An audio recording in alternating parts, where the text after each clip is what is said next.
Hello everyone, welcome back to Automation. And when we left it off last time, we were in a really good financial situation. We are earning 30 million a month here with the launch of the new trim of the T-Rex. Pebble is also doing really quite well, really hammering a lot of categories. And so everything's looking good. Paid off all our loans, company valuation of 1.5 billion. And looking at what we're going to be doing today, well, as we said last time, the T-Rex really needs to be replaced. The original T-Rex was designed in 1963, so it's now a 15-year-old body. And that really starts to put people off, especially considering we're going for the premium category here. So we need to update it. Looking at the technology, I don't think there's really anything worth waiting for. We are getting advanced automatic in 1980, but that's not really going to be worth waiting on. What I'm going to do is release a trim, so release the initial version, and then the first trim we can put in the advanced automatic. And we'll also be getting the variable hydraulic driver assist there, which that sort of luxury premium market are probably going to really like. But we've already unlocked the second tech in aspiration here, the ball bearing turbos. And so this is all looking really quite good. So I was having a look at which car body to use, and we have unlocked the 1980, but there's no cars here that I really like for this design. The larger version that we've got here is this 2.8 meter wheelbase, has no convertible option. The next one down is the 2.6 meter, which does have a convertible option, which could be a possibility, although it is based on a coupe design as opposed to a sedan design. It doesn't look like a coupe, but that's what it's entered as in the game. And the convertible luxury markets prefer sedans, so I think I'm actually going to go back to the 1978 version. This is still actually a year ahead of current time. And we've got this nice 3 meter wheelbase, really big long car, so the premium markets are very much going to enjoy that. And we do have a soft top convertible, which is genuinely the sedan type. Also got a regular sedan for the regular non-convertible premium. We've got a whole load of other designs here, which we're probably not going to make use of, because we're really not going for the family market with these. Although we kind of make money doing that. I prefer to stick with our current theme of going for top-end cars, either sporty or premium. So we can start T-Rex with, or the T-Rex's replacement with that one. As for our target category here, I'm going to put together the initial design, still aiming for the premium budget category. But at the same time, I am going to be looking towards doing a more luxury or premium-oriented model. Just like we brought out with that new version of the T-Rex, we can still get these markets. And very probably doing a convertible trim as well. Maybe you can split it between convertible budget and convertible premium trims. Altogether, that should give us quite a large range on this sort of extreme right side of the market. So here we have the 78 sedan 3.0 meter option. Go for that one. And because I want the option to make this on the cheap, I am going to put in steel. We already have a medium factory, so there's no issues there. Again, wanting to go cheap here, so I'm going to put in a ladder. Was tempted with the light truck monocoque, but that is a lot more production units, so a lot more man hours means more expense there. Go for steel. And we've got the choice of front transverse or front longitudinal. We have a lot more experience with front longitudinal, and that does give it better drivability, which is something I think this car is going to need. It does come at a cost of a little bit of cabin volume, but not too much. It's already a really big car, so I think we're going to be quite happy with that. Now we have got so much experience in the double wishbone, but I think it is worth going for that. It does certainly cost, but in terms of really boosting the comfort there, there's just nothing that really competes with it. The semi-trailing arm isn't too bad. It just doesn't really have the same comfort there. So I think for now I'll go double wishbone. If we're running into expense problems seriously, I might go for semi-trailing arm, but at this point we're getting really familiar with this quadruple wishbone design. So we do have a choice with the engine. We could just go with the existing engine that we have for the T-Rex. And I think I am pretty tempted to do that. I'll save a lot on engineering time, which means we can spend all of our engineering time just improving this engine. And I don't think we've got a huge amount of new tech that needs to go into the body. And the 2-litre engine was certainly coping before, so we'll see if we can still get it to work now. So we're putting this in 1974, I believe. Oh no, 77 was the year. So it's still a 150 horsepower engine. This is the injection model, another version. So yeah, this is the inline 4. We could upgrade it to an inline 6 if we wanted to redesign the engine completely. But we've not really got any variable valve timings, no really improved header material. So I think I'm going to leave this as this existing factory and just try and make the most out of this engine. Okay, so I did some tweaking to the engine, and mostly the big change I've made is I've moved from mechanical fuel injection to single point EFI. And the reason I've done this is really just a cost saving. We can get better performance out of mechanical fuel injection, but not a huge amount. It's not very clear of that comparison, but it was up when I had balanced it before. The single point electric fuel injection is significantly cheaper, and so that's cutting quite a bit off the cost. So 150 off the material cost. It's actually 200 off the material cost. That's 20% reduction. And then we're going down in production units as well. So this should be a lot cheaper. And also gives us some more research, or some more familiarity into electric fuel injection, which I think comes out, you get more and more versions in the future. Otherwise, I've balanced this as best I can. So we've got a couple more horsepower to this. Notably, we do have quite a lot better early, sort of low RPM, both torque and power coming out here.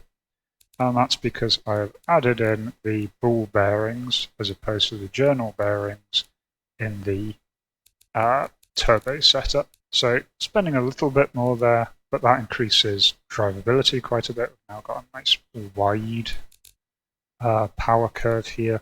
And I'm still not putting in catalytic converters, mostly because as far as I know, this is still not implemented in the campaign of the game. Really, the reason real companies put in catalytic converters is governments say they have to. Otherwise, it is just a massive expense. I suppose these days people are a little more aware, but we're talking 1977 here. People don't care unless the government's going to make them fork over another 100 quid for a converter. So there's not too much change from before, so we can just keep that.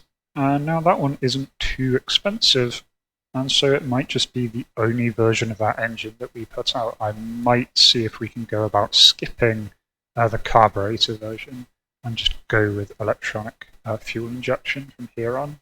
So for the initial model, we were going for the cheaper version. So looking at all of our options here, I think this 4-door sedan is nice, good balance for the premium budget market. I can just give them a little more cabin space. It's going to be quite a luxurious vehicle. So far it's looking the part. As always, I'll come back to this once I've done the rest. So looking at drivetrain, we don't have all-wheel drive just yet, so we'll stick with rear-wheel drive. Going for the premium markets, they don't really care that much about sportiness, they care more about drivability, so we'll go for our automatic. Now I've got 4-gear automatic gearboxes. No need for differential lockers. If you take this off-road, you're going to be shot. Go for the radial tyres. We are trying to save money here, so we'll go medium compound tyres. And again, I want to make sure that for this version, the tyre width is exactly the same front and back. And we'll just go steel rim material. We're trying to keep costs down as much as possible. It's a nice big car, but that's really the only expense we want out of this. So we've got all sorts of different options now. The vented discs have huge production values compared to the others. So I'm going to try just going for solid discs, 1 piston, and see how that holds out. Probably will need slightly larger brakes. I prefer those to be trimmed for comfort. And aerodynamics, I think we're just going to leave the under tray off. Probably want some cooling flow. And for this kind of cheaper one, I'm going to guess here standard and standard. Do want 4 seats though. Do often like hydraulics here. And let's see if we can get away with standard 70s as opposed to advanced. There isn't really a huge difference in the safety, but there is a fair difference in the price. So if I can again get away with hydropneumatic. They really did like the gas before. And so as always, my initial guesses were off, so I am going to play around with this and try and balance it. Catch you once I do. I think we've arrived at something here that looks quite good. Just did some general balancing. They did prefer alloy rims as opposed to steel. There's not really that much difference in the price, but there's a big difference in prestige, so I'll give them that. Ended up going for 1 piston single brakes here. They're quite small brakes overall, but they're quite liking these in terms of the overall balance between drivability and affordability. Cooling airflows changed, stayed very much as it was. And for the interior, I've ended up going for premium and phonograph. I forgot we still had the phonograph here, which is weirdly cheap for how much comfort and prestige it gives, so it's the correct option here. And it turns out they really do like the advanced 70s. They are just quite interested in safety. So getting quite a big boost there, and it's really not that much difference in price. We're losing about 1% of the customer base, so really quite a big jump in the overall desirability. And I did go for progressive and gas monotubes. They do really like the hydropneumatic, but that takes 5% off the desirability and the affordability, and I just don't think that's going to be worthwhile. So I think this is a pretty good initial design here. We're hitting premium budget, which is right where we want to be. We're definitely desirable in convertible sports and convertible budget. Not really affordable there. Weirdly, this is a really good convertible, despite not being convertible. So we'll certainly make a convertible variant of this. And it's also appearing down here in the Family Sport Premium and Pony category, where we'll just get some extra sales. I honestly don't know why Family Sport like this. It's not particularly a good family car, and it's also really not sporty. It has a 0 sportiness rating. So it's a bit odd, but oh, if they want to buy it, that's fine.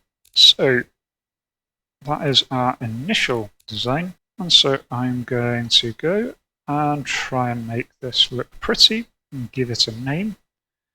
And I will talk to you after the time lapse.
And so there we have it, the Quill. And so, sticking with our theme of YouTubers I'm subscribed to, this one is named after Quill.18. Is probably the YouTuber who got me into doing, or into watching, Let's Plays on YouTube in the first place, many years ago. He's still one of my favourite content creators on YouTube. So, definitely gets this pick. And in fact, it was Quill who, his Let's Try of this game got me to buy this. And that's certainly not the only game of his I've bought, or that he's played that I've bought. So I've gone for this dark blue colour. I think that's pretty cool on the car. I'm not completely sold on the sides, but I don't really know what to add without it just looking silly. The front and the back I'm really pleased with. Certainly looks like a nice premium front, going with the sort of a 70s, early 80s aesthetic. And so I'm happy with that.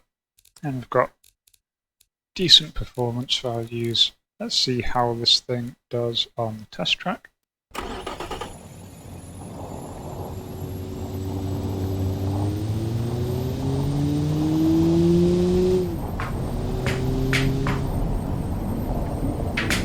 Up to 80 for this turn. The entire track at 2 minutes 53. The engine is kind of showing its age around now, but I think it should keep up for a little bit. And they certainly don't seem to mind it. So that's our first trim. The next trim I want to do is the higher tier premium version. And so here we've arrived at the luxury / premium variant. This is much more expensive than the previous one, but is a hell of a lot comfortable. I think this is the most comfortable car we've produced. So in terms of what's changed, main thing is rims are magnesium as opposed to alloy. Change the tyres a little bit just to maximise comfort there. Brakes are now 3-piston solid discs front and back. That lets us put the pad type down a bit more to comfort. Did add the fully clad under tray. Most importantly, this is now handmade with a luxury 8-track. They absolutely love this. And so this is going to be a really high-end model. Incidentally, I did also add hydropneumatic springs. So all in all, luxury absolutely adore this. So do premium. Most of premium can afford it, not all of it, but the ones that can't can always go for the cheaper version. And it's also really hitting in the GT and GT premium category, despite it not being sporty at all, but everything else is making up for that. Weirdly, also commuter premium to a certain amount, and utility sport luxury, which is one that I wasn't aware that we were going anywhere near. Apparently they like it too. Yes, it's big enough that it's almost an SUV. And I think this is going to be the version that I'm going to export to BeamNG Drive. So I just want to take it around the test track. So 2:51 will be my time to beat BeamNG. So next on the list is going to be convertible budget. Of course, we do need the convertible option. So convertible do absolutely love it, but they can't afford it. So I'll try and make it cheaper. This is pretty good convertible just off the bat. I'll see what I can do for money saving. So this one isn't really a convertible budget. They love it, but they can't afford it. I think just the basics of this car is just too big. I think convertible budget, you really need to get a much smaller, much cheaper car. So it's kind of like a city car that you can take the roof off of. But it is a pretty good convertible here. Most of the convertible regular market can afford it. And it's also bleeding over into convertible sports budget, which is quite nice. See here we're getting a lot of that market. And the main cost saving thing that I did is reduced the interior down to standard, gone for the cheapest detachable soft top there, and really stripped everything. Brakes are at their minimum. The rim material is back down to steel. This is all very, very straightforward and simple. Really just trying to go for as budgety as possible. Now I could put in another trim. There is an argument to be made to try and go into the convertible premium and convertible luxury market, but I think I'm going to hold off on that just now, mostly because adding each additional trim does start really pushing the engineering time. And I think this is already going to take quite a while. So I think on the first facelift of this, that's when we're going to be putting in a convertible luxury variant to round off this set. Now I'm just going to stick with these three fairly similar designs. That should give us a lot of coverage of the market. So now we need to go on to our factories. Now I'm going to stick with medium 1 unless it tells me otherwise. We've already got the leatherworks and steel presses there. I believe the factory settings should be fine as is. We are going to need to refresh the factories, retool them, which is good because our tooling conditions gone right down. It's going to cost a lot for us to do, but we've got plenty of money lying around. I'm going to rename that factory though. It's not really a budget line. This is really the 4-seater line. Oh, and as expected, we have a lot of engineering time here, which is fine. We're just going to try and bring this down. I prefer for this to take about 5 years.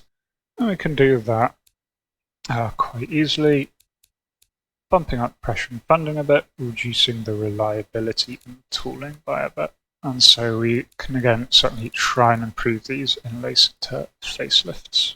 And we don't need to be producing the old turbo version without injection anymore. We've not overridden this one, we've not really needed to. I don't think there's a lot of price difference between the carburetor and the EFI injection. So we're just going to simplify things, cancel that line, we're going all injection. So as we thought, we're not really changing too much here. The main time is the fuel system. We're putting in some changes there. So that leaves us with a lot of times we may as well spend that trying to get this in as good a position as possible by 60 months. So we got that for 80 months with total engine cost of exactly £1,000. And initial numbers are looking good. Even with out me sorting out the budgets or anything, this is looking pretty ideal. But I will tweak the budgets, see how much money we can get out of this, and see what we can do. So here we have it balanced, and profits are looking good. So I was trying to target this at the 5-year mark. That will be about when the next facelift will be coming after this. And this expected profit of 1.8 billion, all parameters on their default settings, all factors taken into account. So that is excellent. That is the entire company's valuation being added on here in 5 years. So again, numbers may not be entirely accurate. If they're even vaguely correct, this is looking brilliant. As for the prices here, the premium budget version is costing 8.42 thousand to make, plus sort of minimum margin it adds in. We're selling at 21,000. It's 151% markup, and they still love it. It's kind of crazy, to be honest, but fine. Even more popular is the premium version. Costs us 17,000 to make, and we're selling for 28.8 thousand. And finally, the convertible budget. We are getting some sales. It's not a huge amount. I don't say it's not a huge amount. It's 5,000 trims that we're expecting to build per year. That costs us 7.79k to make, and we're selling it for just under 9k. It's our smallest markup. It really isn't that much. It's completely reasonable. These other markups are kind of ridiculous, to be honest, but that's what I was getting the best predicted levels out of. So we're gonna go with this, selling a lot of cars to a lot of people and hopefully making a hell of a lot of money. And all things considered, that's a pretty cheap price tag, 200 million. For the entire cost of that, we've got plenty of money lying around, so let's go and purchase that. So before I do anything else, I want to improve our marketing campaigns in most countries, probably leaving out Iran. Just really wanting to push the prestige. So I've noticed that with our cars, prestige really is where we are winning. Comparing our cars against others, prestige is consistently what we have, and that applies to both the sports models and the premium models. So I'm going to make more of a point with that. This is going to cost us a fair bit, so that is a lot more that we're spending on marketing there, but I think that should pay off. So we're putting in several million now into marketing, but we do have the money to afford that, and I think this should help. The more we can push the marketing, the more cars we can sell. I'm actually just going to put a little bit into the reputation on GASM here as well. Again, I'm just trying to really push our company prestige and the prestige of our individual cars. So it certainly cost us a lot. Right now we're spending 2 million in revenue, so we'll see what that is once we let it tick on. Otherwise, the next thing to do is going to be the next facelift of the Pebble. So the Pebble was launched in 67. It is now getting towards 10 years on, but it has had a good run. I think I'm going to put it through one final facelift, and we'll likely be designing the new one next time. For now, I'm going to advance time to the end of 87 at least. Just before I do that, I'm just going to double check there's nothing else coming up. I don't think there is much that is worth waiting for. We should probably actually get a multi-point EFI. So we'll just see how we go and advance time. So we can see here the new version of the Pebble has launched, and to great success. Very useful that it came out when it did, because Frenia and Helvetia have now banned leaded fuel, so the old version can no longer be sold. But we've put the new version in just in time, and it's already selling really quite well. 4 million in profit per month. Looking at its stats, it's incredibly desirable, especially that convertible sports model. They are just loving it. Still at launch, convertible sport is over 1,000% desirable. Desirable. It's not the most affordable one, but that was never really our aim. So we've got a good branch, a good spread of prices there. But I do want to put one more facelift into engineering, and then once that finishes, it will be time to replace the Pebble. T-Rex is still selling nicely. Other thing that's changed is our marketing has gone up by 5 million a month now, thanks to those changes. We still are bringing in a lot of money, so basically the Pebble's entire funding is being put back into advertising. I think that is going to pay off in the long run. Now though, let's go and have a look at the Pebble and see what we can do. So this is going to be the 78 facelift, and we'll kick things off with the Light Sports Premium. Again, I just want to start work on the engine before anything else. So this was our 6-litre engine that we're using here, and we were using the injection model. This is going to be the 78 IT.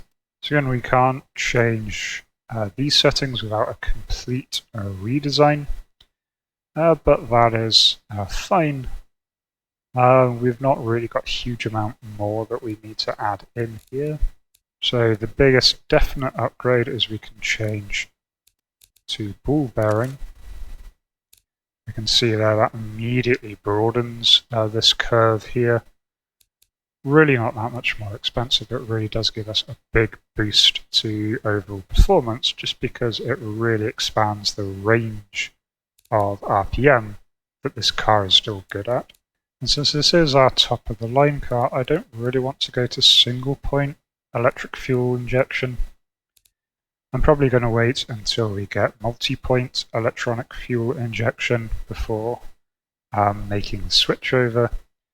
For now, I think happy to stick with that cost, really, to get the extra bit of performance there. So up the quality a little bit on the top end. That's boosted the horsepower up to 750. And it's also let us increase the maximum RPM. So we've got really quite a broad range of really high power and torque here, really kicking in about 4.7 thousand RPM and continue all the way to 6.7 thousand.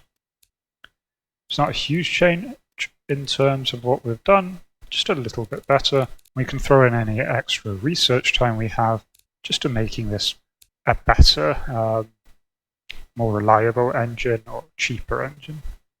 So I've tweaked a few things here and there. Not really too much is different. I put the vented disc rear brakes because that cuts the brake fade quite a bit, down from 8% to 4%. Really not worth it for the front brakes. They don't seem to be suffering much brake fade, so that's absolutely fine. Insides are just the same. They did actually seem to like hydraulic power steering instead of no power steering. It does lower the sportiness a little bit, but what you lose in sportiness, you more than make up for in comfort and drivability. And so comfort was always a problem with this body or this line, and so I think that's definitely worthwhile. And just normal rebouncing. I've also increased the safety to advanced 60s. I seem happiest with that. And so we're still getting some really nice numbers here across these targets. So even though it's not convertible, it does hit these markets. It's not really going to be selling into those since we're going to bring out the convertible alternative to this. But for the rest of these, this is really good. Light Sports Premium, right where we want it to be. Muscle cars are selling really nicely, especially the premium variety, so that should do well in Gazmia. And we are also really hammering the super and hypercar markets. So on to the convertible sport variety. Again, just put in a new engine. I'll go trying to optimize this. But right now these numbers are already looking fantastic. So again, just as before, we've got some really nice numbers here now that it's all been balanced. It is hitting all of its intended markets very well, really on this convertible side of things. And so that is another one checked off our list. Finally, we'll go on to the light sports, the cheaper version. And initially for this, I am going to put in a replacement for the carburetor version. So I've played around with some of the settings, and we've got generally just a better engine. Really just tweaking the turbocharger, so I've moved it to a ball bearing turbocharger and increased the AR ratio a little bit, and that helped smooth things out.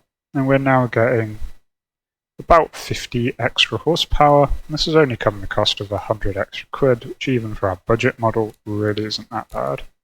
So again, we've got some really quite good numbers here in light sports and in sports. So the main thing that I've actually changed here is I've increased the width of the tyres but gone down from sports compound to medium compound, which really slashes the cost, and they actually like this a lot more. It's ending up with better steering at high speed, even with the sort of worse tyres, just because they're a lot wider, so it's working out a lot cheaper for them, and they really like it.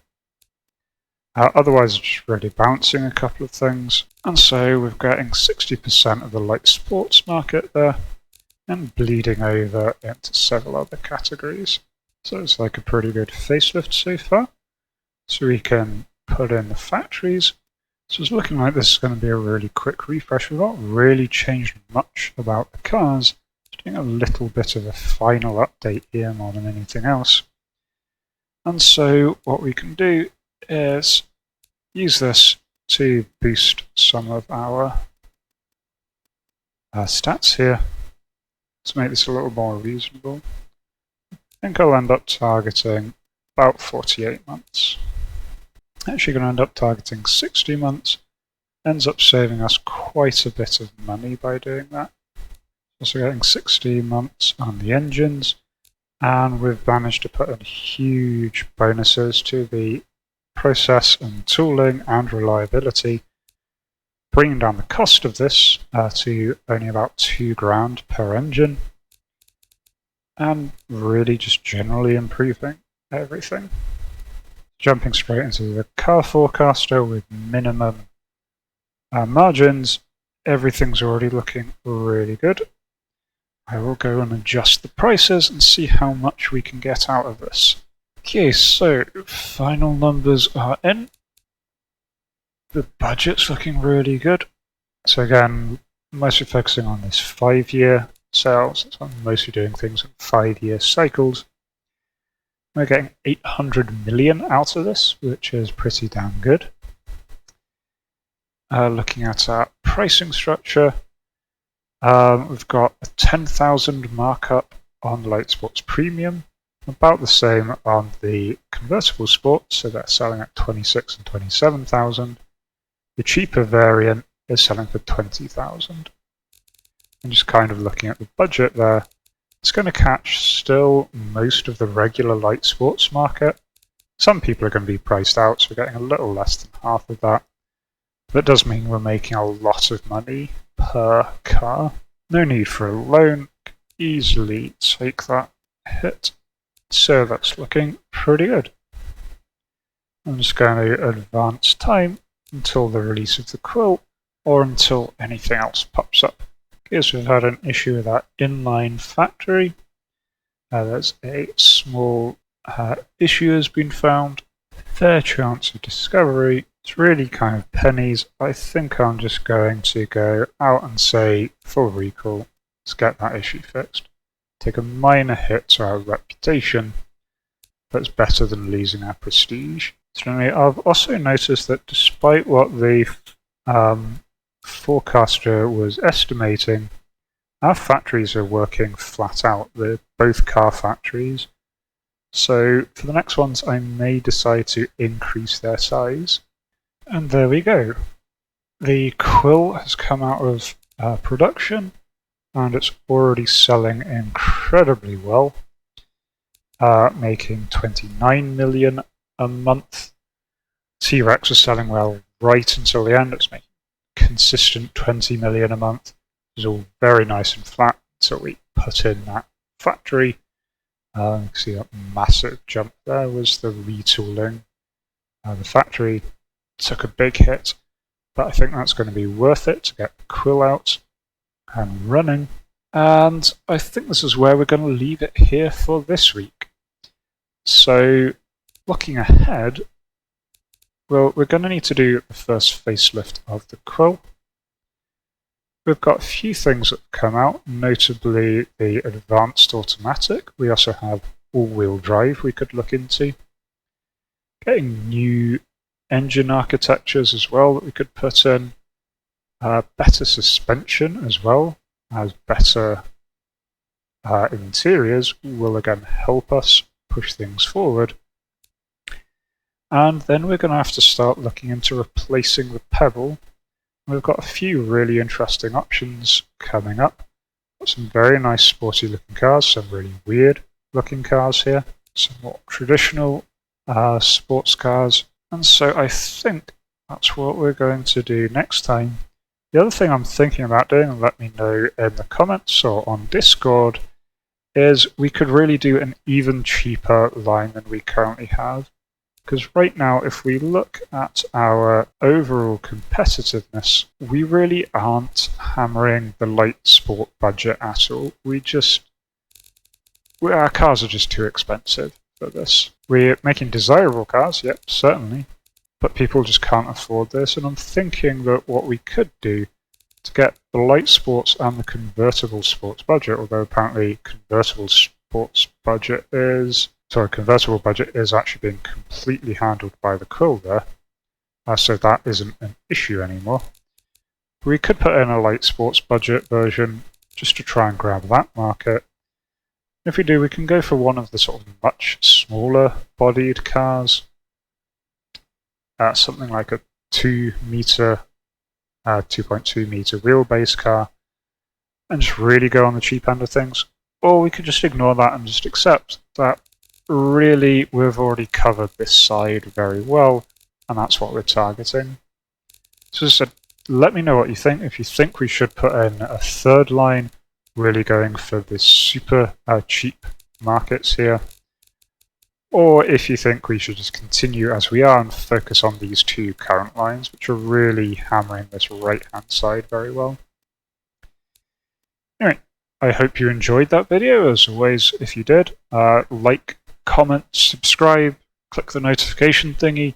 All of that does help the algorithm know that this is good and shows it to more people. That will help the channel. If you want to get involved, do consider joining the Discord. And otherwise, I'll speak to you in the next one. Until next time, cheers.